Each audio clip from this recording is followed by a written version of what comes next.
গতকাল অভিনব কায়দায় ট্রাফিক পুলিশকে ফাঁকি দিয়েই মোটরসাইকেল নিয়ে লাপাত্তা হয়ে যায় মোটরসাইকেল নিয়ে আসা যুবক। ট্রাফিক পুলিশ তা দৌড়ে ধরার চেষ্টা করলেও ধরতে পারেননি সেই যুবককে।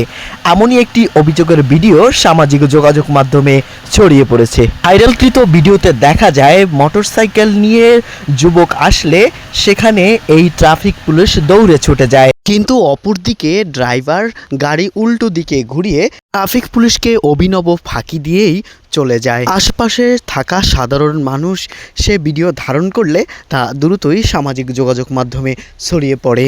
সামাজিক যোগাযোগ মাধ্যমে ছড়িয়ে পড়লে শুরু হয় নেটিজেনদের মাঝে নানা আলোচনা সমালোচনা।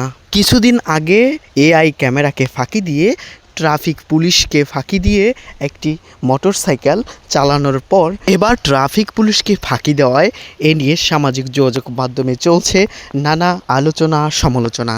কেউ কেউ বলছেন এআই ক্যামেরা ফাঁকি দেওয়ার পর এবার ট্রাফিক পুলিশকে ফাঁকি দেওয়া এটা ছিল ভিন্ন রকমের এক দৃশ্য। কেউ কেউ বলেন রাজধানীসহ অন্যান্য ব্যস্ত সড়কগুলোতে যেখানে এআই ক্যামেরা নেই সেখানে এমন দৃশ্য দেখা যায় হরহামেশায়।